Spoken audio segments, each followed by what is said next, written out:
Pwede bang lakasan natin yung palakpakan? Tuloy-tuloy na palakpak at papuri sa Panginoon. Hallelujah, Jesus. Amen. Sino dito naniniwala ka na ang dami natin kailangan ipagpasalamat kay Lord? Amen. Mula sa maliliit na bagay hanggang sa mga malalaking bagay sa buhay mo, kailangan natin ipagpasalamat kay Lord yan. Amen. Mula sa pagising natin sa umaga, yung hinihinga natin ngayon, amen, kailangan natin ipagpasalamat yan kay Lord. Amen. Kapag palakpakan natin si Lord, ay naman pinapalakpakan, okay lang bang pasalamatan mo ang Panginoon sa buhay mo ngayon, sa lahat ng bagay na nare-receive natin. Panginoon, maraming salamat po, God. Lord, maraming salamat, Panginoon. Hallelujah, Jesus. Hallelujah. Hallelujah. Hallelujah.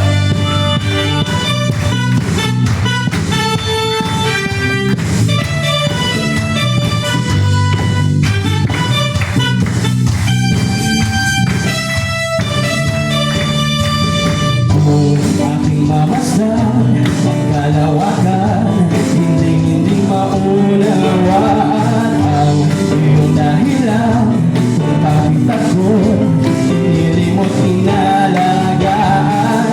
Di ko kayang isapin, hindi ko kayang sukatin ang pag-ibig mo, Jesus, na iyong binigay sa akin. Minsan buhay ko na purihin ka, buhay ko na sa'yo ay sumamba. Wala nang ibang nanaisin pa, hindi pasalamatan ka. Salamat, salamat, O Jesus, sa pag-ibig mo. Walang ibang nagmahal sa akin ng katulad mo. Salamat, salamat, O Jesus, sa pag-ibig mo. Ako'y magsasaya sa piling mo. Salamat, Jesus! Salamat, salamat, O Jesus, sa pag-ibig mo. Walang ibang nagmahal sa akin ng katulad mo. Salamat, salamat, O Jesus, sa pag-ibig mo. Ako'y magsasaya, ako'y magsasaya, ako'y magsasaya sa piling mo.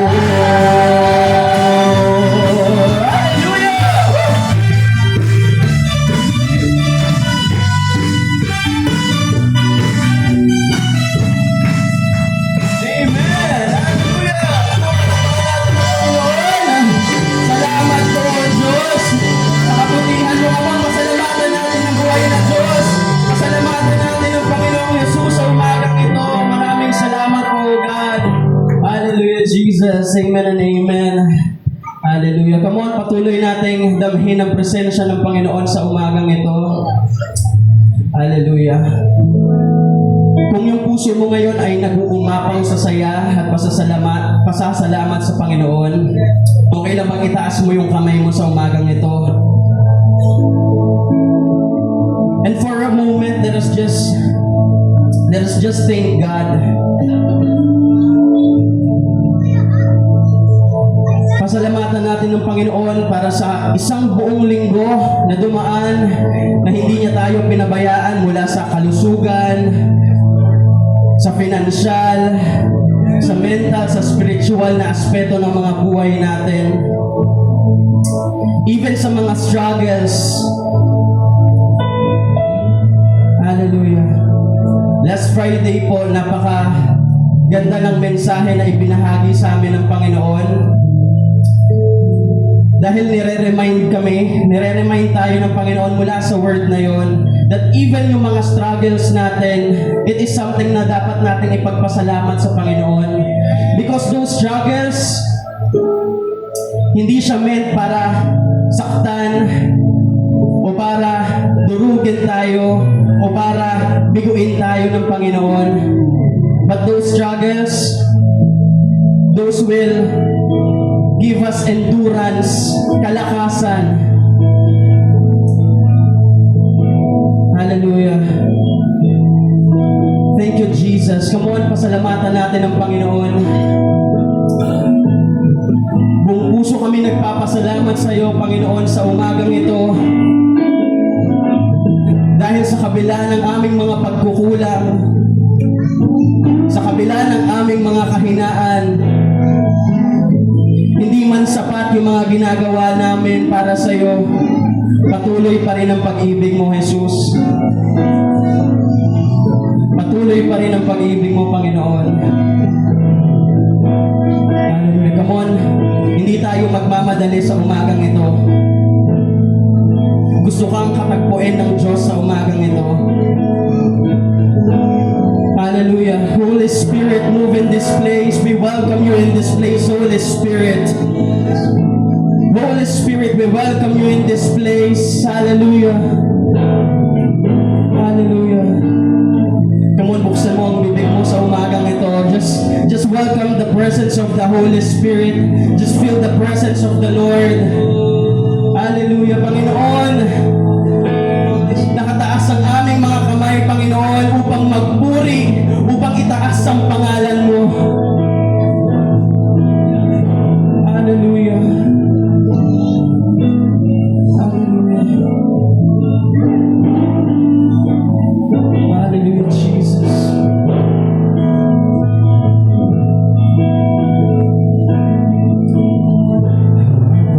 Hindi karapat-dapat pagkukunan ng haba at wagas mo magsinta.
hihigit sa'yo. Walang katulad. Wala nang babantay sa'yo. Ikaw ang Diyos, noon pa man, maging ngayon at kailanman. Sa habang panahon, sa habang panahon, sa habang panahon, sa habang panahon, sa habang panahon, wala kang katulad. Wala kang katulad. Wala na higit sa'yo. Wala katulad.